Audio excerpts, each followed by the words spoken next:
몇 년 전에 제가 인터넷 뉴스에서 약간 좀 씁쓸한 미소를 짓게 하는, 좀 어두우면서도 씁쓸한 미소를 짓게 하는 그런 기사가 있어서 스크랩해 둔 게 있는데, 오늘 말씀에 좀 사용하면 유용할 것 같아서 말씀을 드리겠습니다. 한 요르단 여성이 이제 죄를 지어서 사형 선고를 받았는데, 이제 형을 집행하는 날 이제 뚱뚱한 몸무게 때문에 그 줄이 끊어졌대요. 그래서 첫 번째 형 집행은 실패했고, 이제 관리들이 서둘러서 얼른 그 이제 새 밧줄을 구해와서 형을 집행했다. 근데 기자가 나름대로 이렇게 재밌게 써놨어요. 이제 형 집행에서 목에 걸린 밧줄이 끊어지는 바람에 땅으로 떨어졌고, 뼈는 부러지지 않았지만 심한 공포와 고통에 시달렸으며, 이제 관리들은 1시간 동안 진정시킨 후에야 다시 사형이 집행됐다.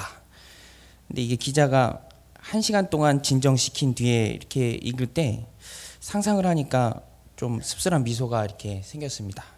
아유, 놀라셨죠? 아유, 죄송합니다. 이제 저기 튼튼한 밧줄을 해야 되는데 잠깐만 기다리세요 하고 이제 얼른 밧줄을 구해와서 또 형을 집행하는. 뭐 우리들 생각에는 첫 번째 밧줄이 끊어졌으니까 그냥 좀 저기 안 되는 걸로 치고 좀 용서해주고 뭐 그러면 얼마나 좋을까 그런 생각도 들지만, 죄인이기 때문에 그럴 수가 없죠.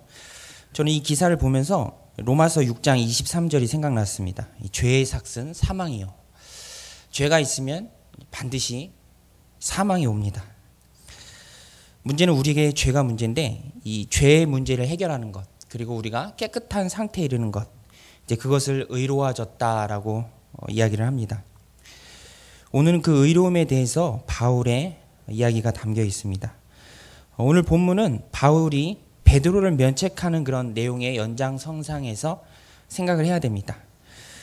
바울이 베드로를 꾸짖죠. 어디까지 꾸짖는 본문인가?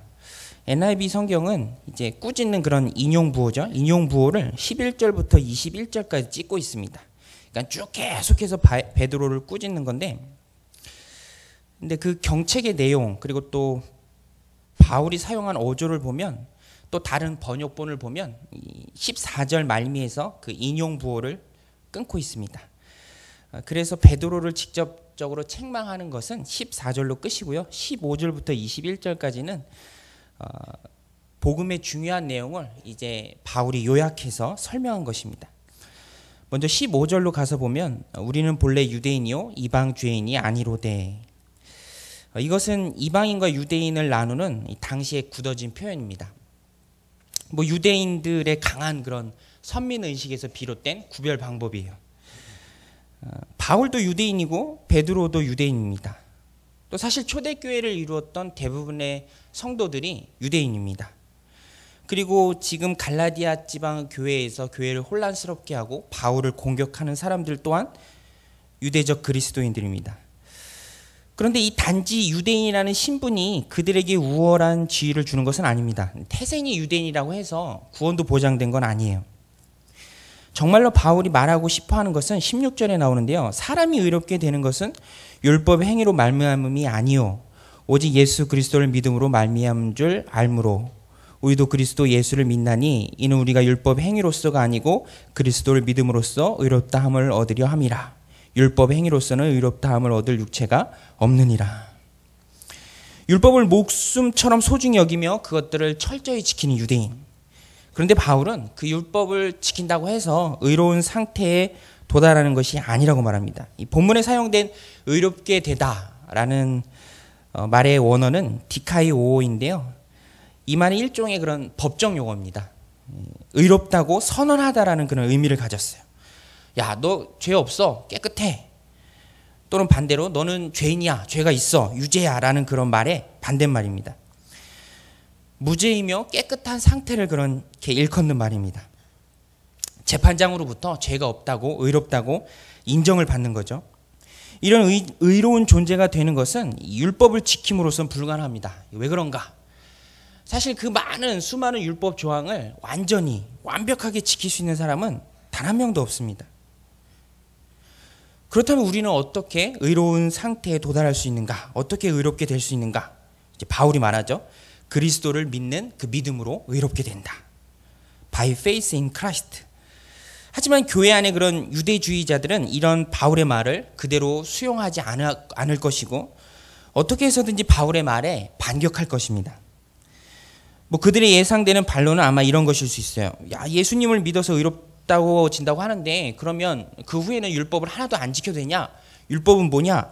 자기 마음대로 살아도 되냐? 또 예수 그리스도를 믿어 의롭게 된다고 하는데 의로운 사람이 왜 죄를 짓느냐?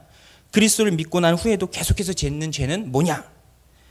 이렇게 꼬투리 잡을 것을 알고 바울은 가상의 적들을 향해서 갈라디아 교회에 침투한 그런 유대주의자들을 향해서 미리 염두에 두고 17절에 이렇게 얘기합니다. 만일 우리가 그리스도 안에서 의롭게 되려 하다가 죄인으로 드러나면 그리스도께서 죄를 짓게 하는 자냐? 결코 그럴 수 없느니라. 이 쉬운 성인경에 보면 이 본문의 의미를 더 잘 알 수 있는데요. 17절에 이렇게 써놨습니다. 우리 유대인은 의롭다함을 얻으려고 그리스도께 나왔습니다. 그리하여 우리가 죄인이라는 것이 밝히 드러났습니다. 그렇다고 해서 하나님께서 우리를 죄인으로 만드시는 것입니까? 그럴 수 없습니다. 무슨 말이냐면 원래 죄인이기 때문에 죄를 지을 수밖에 없다는 말입니다. 예수님을 믿는다고 해서 죄에서 완전히 해방되는 것은 아니죠. 그리스도로 인해 구원을 받았지만 영생을 소유했지만 우리 안에 죄악된 본성은 조금이라도 여전히 남아 있습니다. 그래서 로마서 7장에 보면 자신의 그런 죄악된 본성과 처절하게 싸우는 그런 바울의 고뇌가 잘 나타나 있습니다. 내 속 곧 내 육신이 선한 것이 거하지 아니하는 줄 아노니 원함은 내게 있으나 선을 행하는 것은 없노라. 내가 원하는 바 선은 하지 아니하고 도리어 원치 않은 바 악은 행하는도다. 대사도 바울도 이랬는데 지극히 평범한 우리들이야 어떻겠습니까? 이렇게 근본이 죄인인데 율법을 지킬 능력이 있을 수가 없죠. 당연한 것입니다. 그래서 바울은 당연히 지킬 수 없는 그 율법을 조금 더 우리가 의롭게 되는데 도움이 안 되는 그 율법을 이미 허려버렸고 그래서 이미 그 허물어진 율법으로 돌아갈 마음이 조금도 없다고 말합니다. 만일 내가 헐었던 것을 다시 세우면 내가 나를 범법한 자로 만드는 것이라. 율법의 완성이신 예수님을 등지고 또다시 그 지킬 수도 없는 율법을 향해서 간다는 것이야말로 그것이야말로 내가 죄를 짓는 것이다 라고 말하죠. 그래서 바울은 생명의 길, 또 살 수 있는 유일한 길이 역설적이지만 율법에 대해서 죽는 길이라고 말합니다. 19절에 보면 내가 율법으로 말미암아 율법에 대하여 죽었나니 이는 하나님에 대하여 살려 함이라. 그리고 20절에서 바울은 믿음으로만 의롭게 된다는 복음의 핵심 내용을 잘 얘기해 주고 있습니다. 읽을 때마다 우리를 전율케 하는 그런 바울의 고백이죠. 우리 20절은 같이 한번 읽어보겠습니다. 시작. 내가 그리스도와 함께 십자가에 못 박혔나니 그런즉 이제는 내가 사는 것이 아니요 오직 내 안에 그리스도께서 사는 것이라. 이제 내가 육체 가운데 사는 것은 나를 사랑하사 나를 위하여 자기 자신을 버리신 하나님의 아들을 믿는 믿음 안에 사는 것이라. 그리고 행위 구원이 율법을 인하여 의롭게 된다는 그것이 얼마나 교만한 것인지를 21절에서 잘 말해주고 있습니다. 내가 하나님의 은혜를 패하지 않으려노니 만일 의롭게 되는 것이 율법으로 말미암으면 그리스도께서 헛되이 죽으셨느니라. 율법을 지킴으로써 의롭게 된다고 하는 것은 그렇게 주장하는 것은 그리스도의 십자가의 공로를 완전히 부인하는 것입니다. 예수님의 죽으시고 부활하심을 헛된 일로 만들어버리는 거죠. 오늘 본문의 핵심 주제는 이신칭의입니다. 그 이신칭의를 오늘 우리의 삶에 적용해 본다면 그것은 나라는 존재에 대한 재발견입니다. 내가 누구인가? 도대체 내가 누구인가? 오늘 말씀 20절에서 바울이 말한 것처럼 그리스도와 함께 죽고 또 그리스도와 함께 산 자들입니다. 허물투성이이고 의로운 모습이라고는 조금도 없고 도무지 의로운 모습을 찾아볼 수 없는 그런 죄인이지만 예수 그리스도로 인해서 그 의가 전가되어서 의롭게 된 사람들입니다. 십자가의 죽음과 그 영광스러운 부활을 우리 주님과 공유하는 사람들이에요. 그리스도와의 연합입니다. 주님의 경험이 곧 나의 경험이 되는 너무너무 깊고 오묘한 진리입니다. 그리스도의 순결한 의가 전가된 한 사람 한 사람들입니다. 그러므로 우리는 하나님 앞에 언제든지 당당히 나아가서 또 무엇이든지 하나님 앞에 요구할 수 있는 그런 자녀의 신분을 가진 자들입니다. 그래서 바울은 이제는 내가 사는 것이 아니고 내 안에 그리스도가 사는 것이다 라고 말한 것입니다. 새로운 피조물이죠. 그러므로 우리의 삶은 이전과는 다른 새로운 삶이 되어야 합니다. 내가 나의 삶을 살 때는 모든 것이 불안합니다. 세상이 두렵고요. 율법이 그렇습니다. 지켜도 혹 실수할까 언제나 불안합니다. 못 지켜서 호되게 꾸중을 들을까 늘 두려운 것이 율법입니다. 그러나 그리스도로 인하여 의롭게 된 우리는 나를 의롭게 하기 위해서 나를 사랑하셔서 자신의 몸을 바치신 하나님을 믿는 그 믿음 안에 사는 것입니다.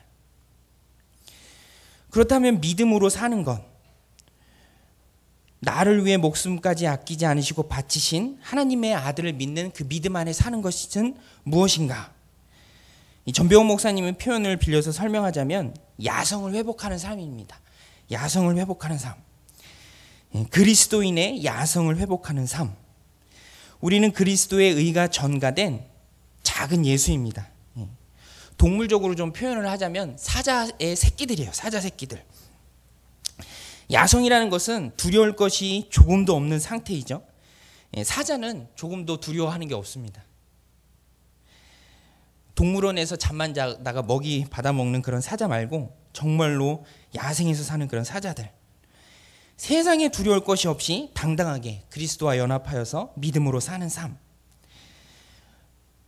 여러분, 좋은 자동차가 왜 좋은 자동차인지 아십니까? 좋은 자동차는 가격이 비싸서 좋은 자동차가 아니라 그 안에 정말로 강력한 엔진이 얹어져 있기 때문에 그게 좋은 자동차이고 또 비싼 자동차가 되는 것입니다. 우리들도 똑같습니다. 그리스도 예수라는 그 의가 전가된 아주 강력한 엔진을 소유한 한 사람 한 사람이죠. 언제나 믿음으로 200km, 300km 싱싱 달려야 할 사람들입니다. 그런데 우리들의 모습은 그렇지 못할 때가 많이 있는 것 같아요. 어떤 할머니가 시골 길을 이제 머리에 짐을 일고 걸어가고 있었어요. 힘들게. 근데 그 옆을 지나던 시골의 마음씨 좋은 운전기사 아저씨가 버스를 세우고 이제 할머니를 타시라고 합니다. 힘드니까 공짜로. 이제 할머니가 타서 이제 얼마쯤 갔을까?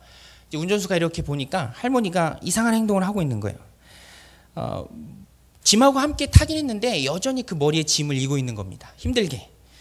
그래서 이 운전수 아저씨가 할머니 그 힘들게 왜 짐을 그대로 이고 있습니까? 좀 내려놓으세요. 근데 이 할머니가 하는 말이 아유 기사 양반 태워준 것도 감사한데 어떻게 이렇게 무거운 짐을 내려놓을 수가 있어. 이거는 내가 들고 가야지. 누군가 만들어낸 이야기겠지만 오늘 현대를 사는 우리의 모습을 잘 반영하는 얘기인가 아닌가 생각이 돼요. 그리스도로 인해서 구원받았고 영생을 소유한 우리지만 정작 삶에서도 그런 모습이 나타나는가. 늘 무기력하게 무언가에 쫓기며 급급하고 차지도 않고 덥지도 않고 미지근해서 되는 일도 없고 안 되는 일도 없고 그럭저럭 하루하루를 연명한 사는 삶은 우리가 우리의 짐을 그렇게 힘들게 스스로 짚고 여러 가지 두려움에 쫓겨서 사는 삶은 도무지 우리의 신분과는 맞지 않는 것 같습니다. 우리는 그리스도의 의가 전가된 예수 그리스도를 마음에 품고 사는 주님과의 경험을 공유하는 주님과 연합한 자들입니다. 또 한 가지 본문이 우리에게 교훈하는 것은 자신의 의를 자랑하지 말라입니다. 의롭게 되는 것이 행위 있지 않게 우리는 절대로 교만할 수 없습니다. 너희가 그 은혜를 인하여 믿음으로 구원을 얻었나니 이것이 너희에게서 난 것이 아니요 하나님의 선물이라. 이는 누구든지 자랑치 못하게 하려 하심이라. 인간이 자신의 공로로 하나님 앞에서 의롭다 함을 받으려는 것은 교만이며 예수님의 십자가의 공로를 아주 무가치한 것으로 만들어버린 일입니다. 부인하는 일이에요. 그래서 바울은 율법을 의지하는 것은 그리스도의 죽음을 헛되게 만드는 것이다 라고 말합니다. 율법주의는 필연적으로 교만을 향해 나아갈 수밖에 없습니다. 사실 율법을 좋아하고 또 율법을 지켜서 의로워지려고 하는 많은 유대인들이 또 갈라디아 지방에 이미 침투해 있는 유대주의자들도 바울의 말에 많이 공감을 했을 거예요. 너희가 율법을 다 지킬 수 있느냐? 율법이 너희를 의롭게 하느냐? 그런데도 그들이 끝끝내 율법을 버리지 않고 집착하는 이유가 있다면 그것은 기득권이죠. 기득권. 자신들이 율법을 갖고 있기 때문에, 율법을 해석할 권한이 있기 때문에, 많은 사람들로부터 그 율법으로 인해서 존경을 받기 때문에, 나는 지키고 너는 못 지키니까 교만으로밖에 나갈 수가 없는 겁니다. 기득권. 저는 드라마를 잘 보지 않는데 채널을 돌리다가 뿌리 깊은 나무라는 드라마에서 이런 대사가 나오더라고요. 사대부가 왜 사대부인지 아느냐? 사대부가 왜 사대부이냐면 권력이 있어서 사대부가 아니요, 돈이 많아서 사대부가 아니고, 가진 게 많아서 사대부가 아니라 글을 알아서 사대부다. 그런데 모든 사람들이 글을 읽고 쓸 줄 아는 그 세상을 생각해봐라. 막아야 된다. 그런 대사가 문득 나오더라고요. 바리새인들이 그랬습니다. 자기들도 지키지 못하면서 많은 사람들로 하여금 하나님의 영광에 이르지 못하고 구원의 문으로 못 들어가게 하는 것. 그래서 예수님이 바리새인들을 엄청 싫어하셨잖아요. 율법이 그런 것입니다. 예수님도 비유로 누가복음에서 두 사람이 기도하러 성전에 올라갔다. 하나는 바리새인이고 하나는 세리다. 바리새인은 서서 따로 기도하여 이르는데, 하나님이여, 나는 다른 사람들 곧 토색, 불의, 간음하는 자들과 같지 아니하고 이 세리와도 같지 아니함을 감사나이다. 나는 일회에 2번씩 금식하고 또 소득의 11조를 드리나이다 하고, 세리는 멀리 서서 감히 눈을 하늘을 들어 쳐다보지도 못하고 다만 가슴을 치며 이르되, 하나님이여 불쌍히 여기소서, 나는 죄인이로소이다. 내가 너에게 이르노니 이에 저 바리새인이 아니고 이 사람, 세리죠, 세리가 의롭다 하심을 받고 그의 집으로 돌아갔느니라. 그리스도의 의는 교만하여 스스로 의로운 자들이 아니라 자신을 작은 죄인으로 여기는 사람들을 향해서 흘러가는 것입니다. 의롭게 됨에 있어서 행위를 부정하는 우리는 그렇기 때문에 동일하게 누구라도 차별할 수가 없는 거예요. 쉽게 남을 판단하고 정죄할 수 없는 우리는 모두가 주님이 필요한 작은 죄인일 뿐입니다. 모두가 긍휼이 필요한 죄인이에요. 우리는 도무지 의로울 것이 없는 사람들입니다. 교도소에서 오랫동안 근무하셨던 그 박효진 장로님이 간증할 때 매번 하는 얘기잖아요. 교도소 안에 있는 사람들은 들킨 죄인이고 밖에 있는 우리는 안 들킨 죄인이다. 어디 있느냐 차이만 있지 죄인이라는 것에는 차이가 없다. 그게 우리의 신분입니다. 우리가 늘 경계해야 할 것은 율법주의와 비슷한 경건의 공로주의예요. 내가 남들보다 뭔가를 더 많이 하기 때문에 내가 경건하다. 나보다 좀 덜한 사람들은 나보다 덜 경건하다. 그런 비교. 누군가를 정죄하려고 또 판단하려는 마음이 들 때 우리가 늘 기억해야 할 것이 있습니다. 친절한 금자씨에서 이영애 씨가 얘기한 거죠. 너나 잘하세요. 그런 말처럼 다 같은 죄인인데 누가 누구를 정죄할 수 있겠습니까? 도토리 키재기일 뿐이라는 것이죠. 오늘도 우리들 삶 가운데 본문이 우리에게 교훈하는 것처럼 진정한 이신칭의 삶은 믿음으로 하나님 주신 삶을 두려움 없이 담대하게 사는 것이며, 또 우리가 죄인이라는 그리스도의 긍휼과 자비가 필요한 작은 죄인이라는 것을 늘 깨닫고 차별 없이 모든 사람들에게 그리스도의 의로 대해야 할 자들이라는 것입니다. 오늘도 하나님이 우리에게 주신 말씀을 붙잡고 승리하는 저와 여러분 되시기를 예수님의 이름으로 기도드립니다. 기도하시겠습니다.